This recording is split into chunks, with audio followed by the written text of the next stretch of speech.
Hello, this is Salon from the blog Spiritual Living for Busy People. So, just checking my sound, my video. Welcome to this broadcast.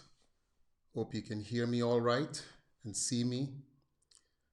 Um, I'll give it another minute for anyone who may be getting the email and wants to join us live today. Um, but this recording will be here, it will be available um, after the broadcast. But I'll give it another minute or so before I begin.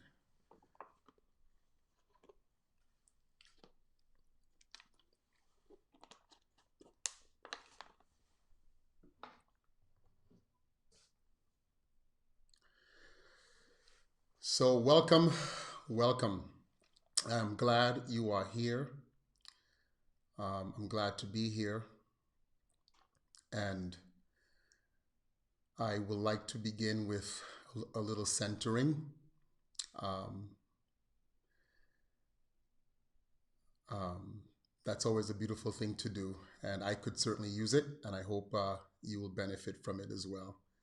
So, wherever you are, you can just take a moment to take a couple deep breaths.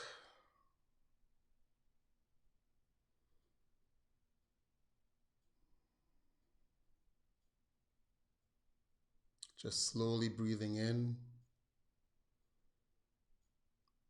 and then out. Each time trying to go deeper.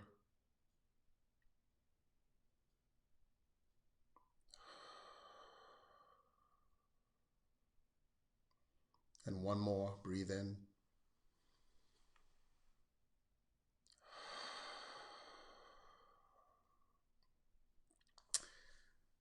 And I would like to open with a brief prayer so you can continue to breathe as I read.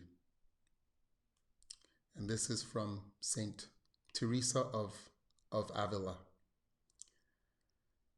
And it says, "Let nothing disturb you.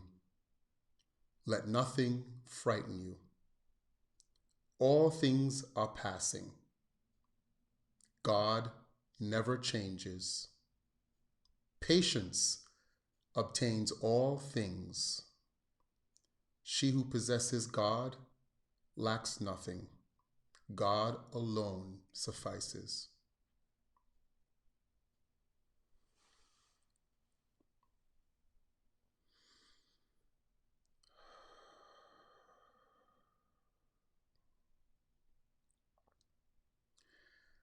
So let's do a quick check-in. Um, how are you feeling today?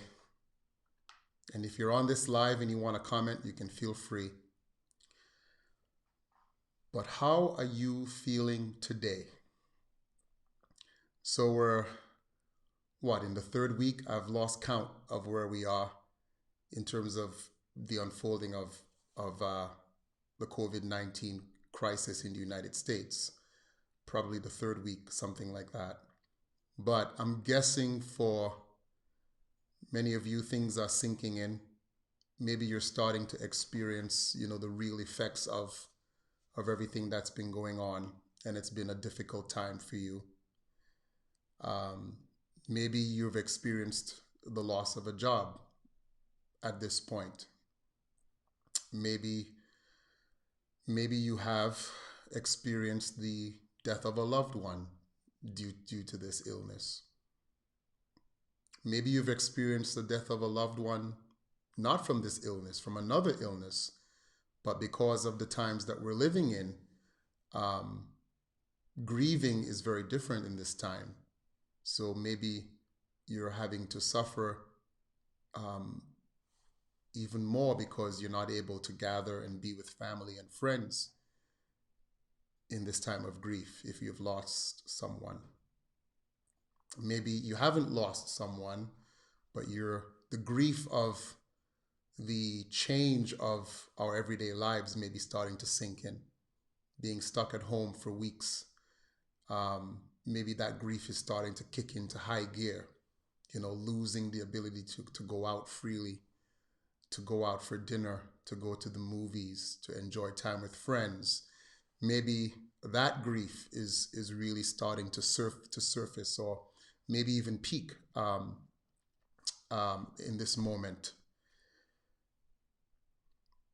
Maybe you are on the front lines of fighting this virus, and maybe it's starting to take a toll on you, physically, mentally, emotionally, as you go in, day out.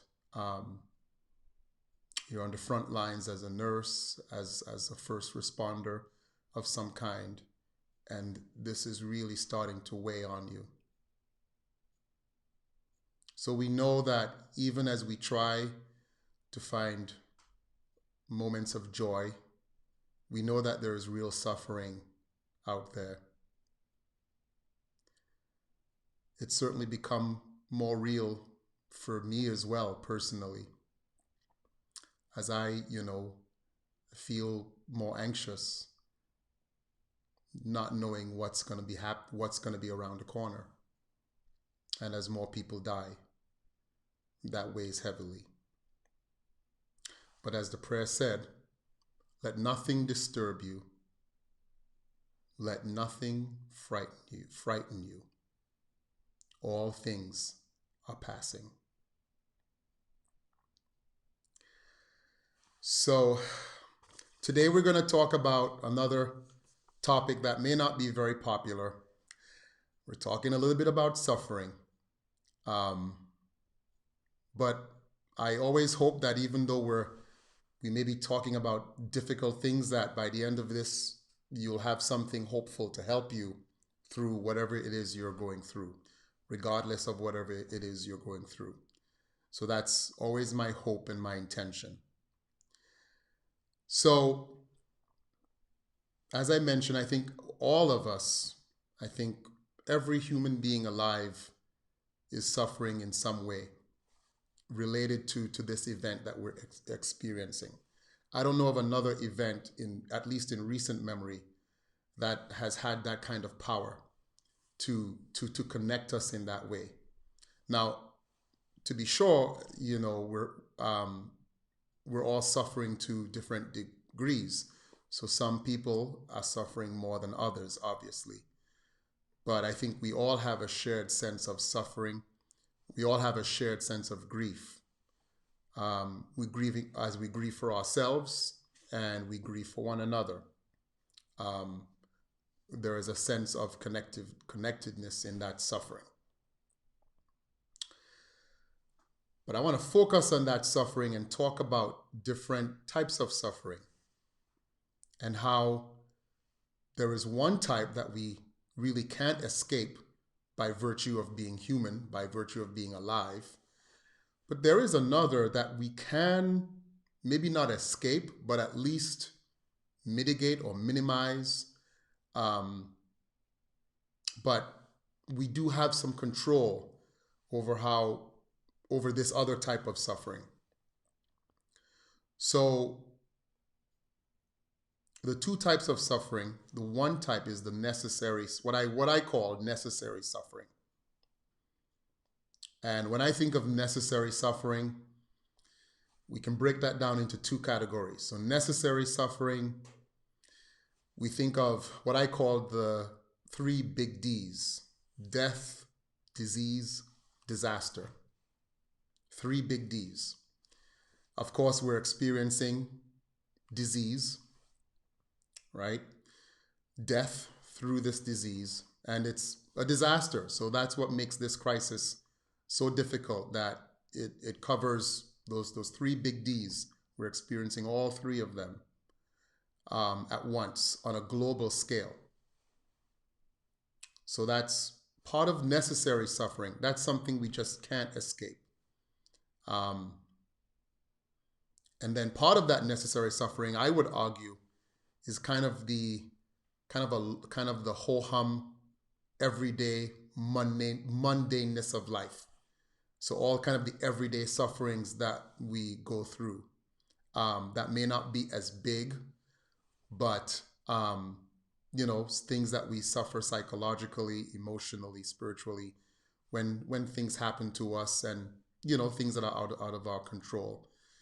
Um, Boredom is a type of suffering, um, and again, so kind of the sense of mundaneness, which I think we all know what that feels like.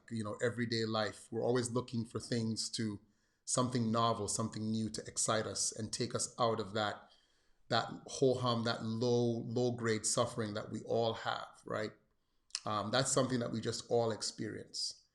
Um, and I would put that, maybe a bit of a stretch to put it in the necessary suffering, but I think because it's something we all experience as humans, we can put that kind of in the necessary suffering camp.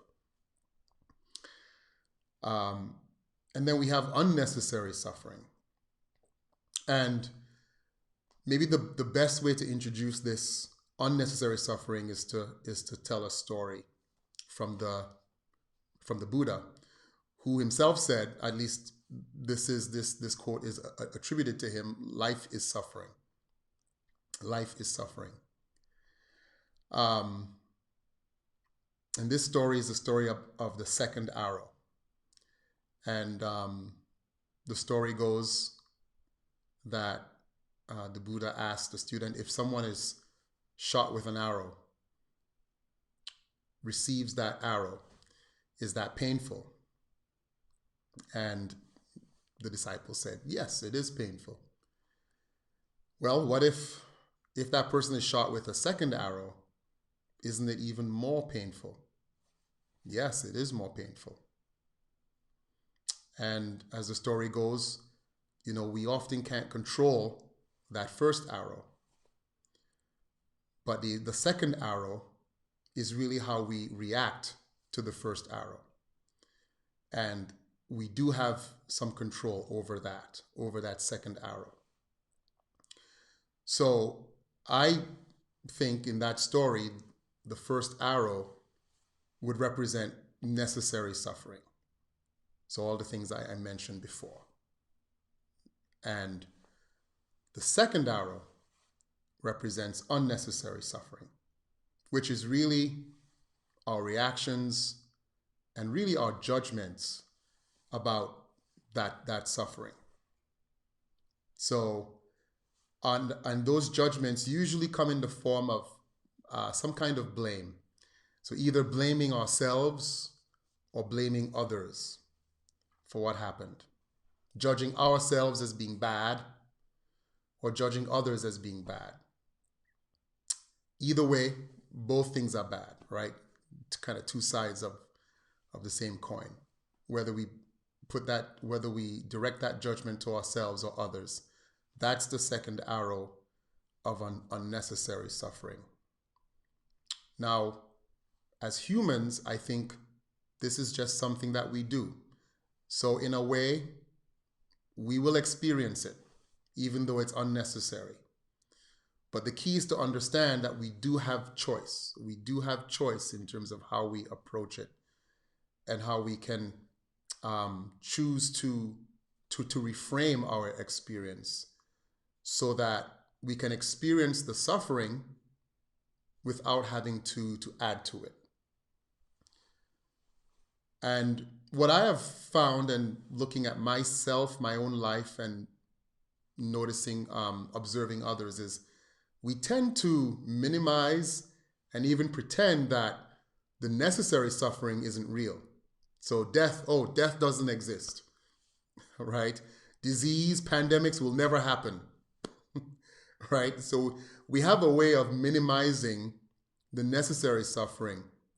Will I ever go broke? Oh, never. So we have a hard time planning for these things. We don't plan for life after we're gone. We don't plan financially for our retirement. I think there are lots of stats out there that says very few of us are really saving for retirement. And so we have a hard time wrapping our minds around three big D's. So what we do is sometimes just pretend that they don't exist or just minimize them in some way. Conversely, we tend to uh, maximize the unnecessary suffering.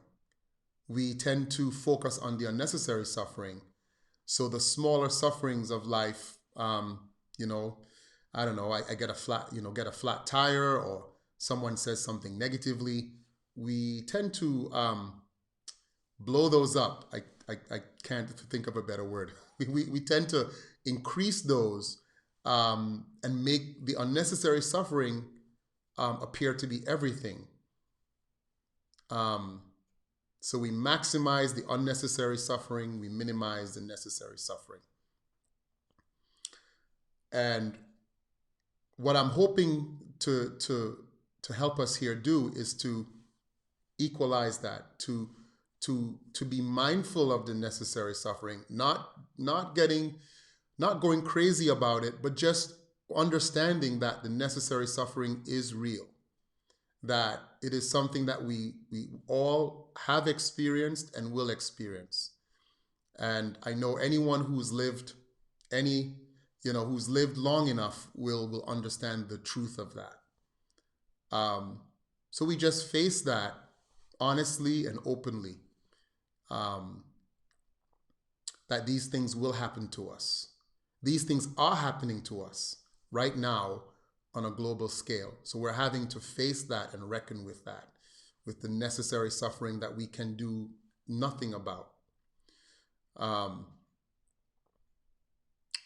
While at the same time, understanding that we have choice when it comes to unnecessary suffering, that we don't have to lift our hands and say, life is terrible and there's nothing I can do about that. There are things that we can do. So necessary and unnecessary suffering, the difference between those two things, I would say, come down to the difference comes down to identity. Identity. Now, what do I mean by that? Well,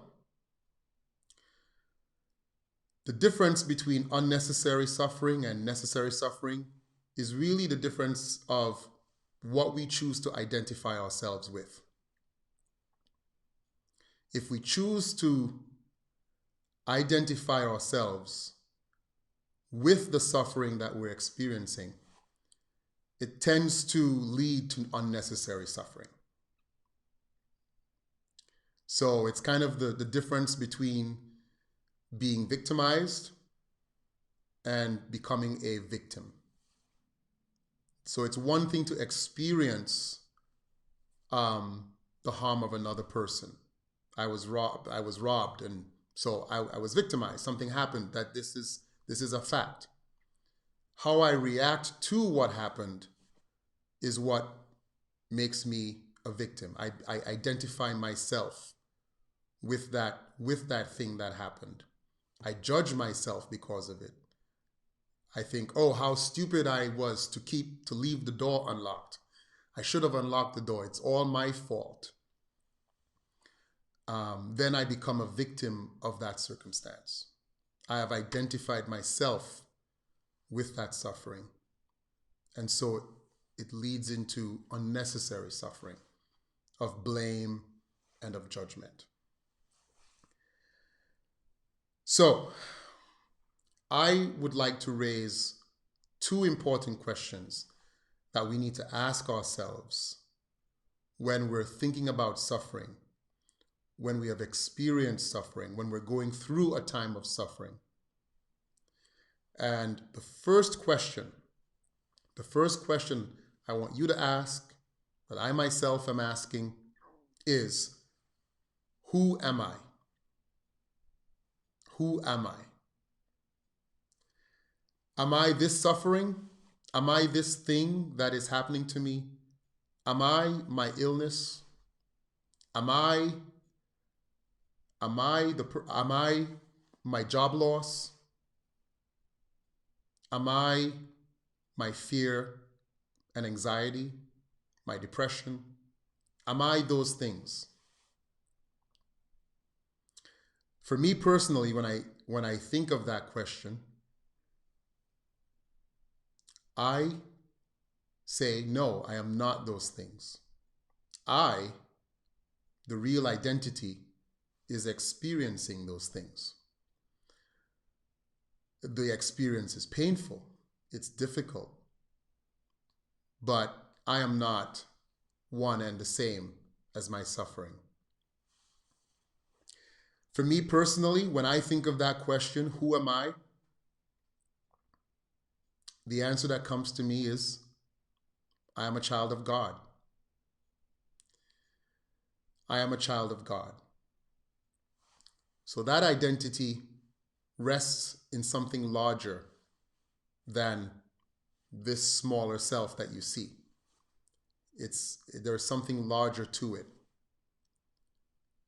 that is able to hold that suffering without being identified with it. So who am I? Am I my suffering? Hold that question. Who am I? See what comes up for you when you ask that question. The second question is, who am I becoming? Who am I becoming in the midst of this suffering? And again, for me, when I think of that question, for me, I'm thinking, okay, who am I becoming? Am I moving ever more to who I am, or am I moving away from it? So, for me, I am a child of God. In this suffering, is that identity becoming deeper, more realized in a deeper way as I go through my experience? Or am I moving away from it into that smaller self? Who am I becoming? So for you, you can think of it, whatever you choose, it's going to probably be whatever it is that represents your deeper true self versus that, I would say, false self. I would say the common element, whatever you choose, I would argue that the common element for all of us is that the true self will likely rest in a larger identity, something that's larger than just you, the individual sitting here. When we say, who am I? We tend to say, well, my name is so-and-so. My name is Salon George. Who am I? I'm a chaplain. Who am I? I have a wife and kids. Who am I, right? All those ways that we tend to answer that question, I would say that represents the smaller self, me in this time and in this space, right? But the larger self is something that transcends all of those labels. My job, my status, my marital status, my daddyhood, the things I've accomplished, the things I have not accomplished, right? Successes, failures. Those things are not identity, right? So am I moving towards the larger self in my becoming, or am I moving towards the smaller self where I identify with events and with labels and with things that happen to me? So who am I becoming? That's the second question. So again, the first, who am I? The second, who am I becoming? And sit with those two questions, write them down, maybe journal about them, jot down some thoughts, see what comes up for you. I think it will be an experience that will bear much fruit for you, especially now in this time. So have those questions before you every day. Henry Nouwen, the great Catholic spiritual writer, wrote, "The real work of prayer is to become silent and listen to the voice that says good things about me." The real work of prayer is to become silent and listen to the voice that says good things about me, that says good things about you. So, and this is from his book, I think, Becoming the Beloved. So, this is a direct challenge to our tendency to judging ourselves and blaming ourselves. When we pray, can we accept that voice that says, you are just fine the way you are. You are worthy. You are loved. You belong.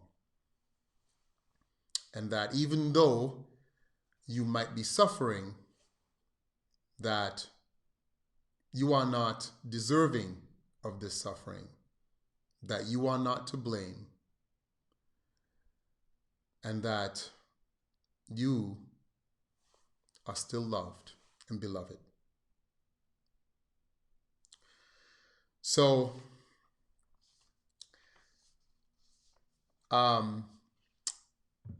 this week, for many Christians, this week is Holy Week.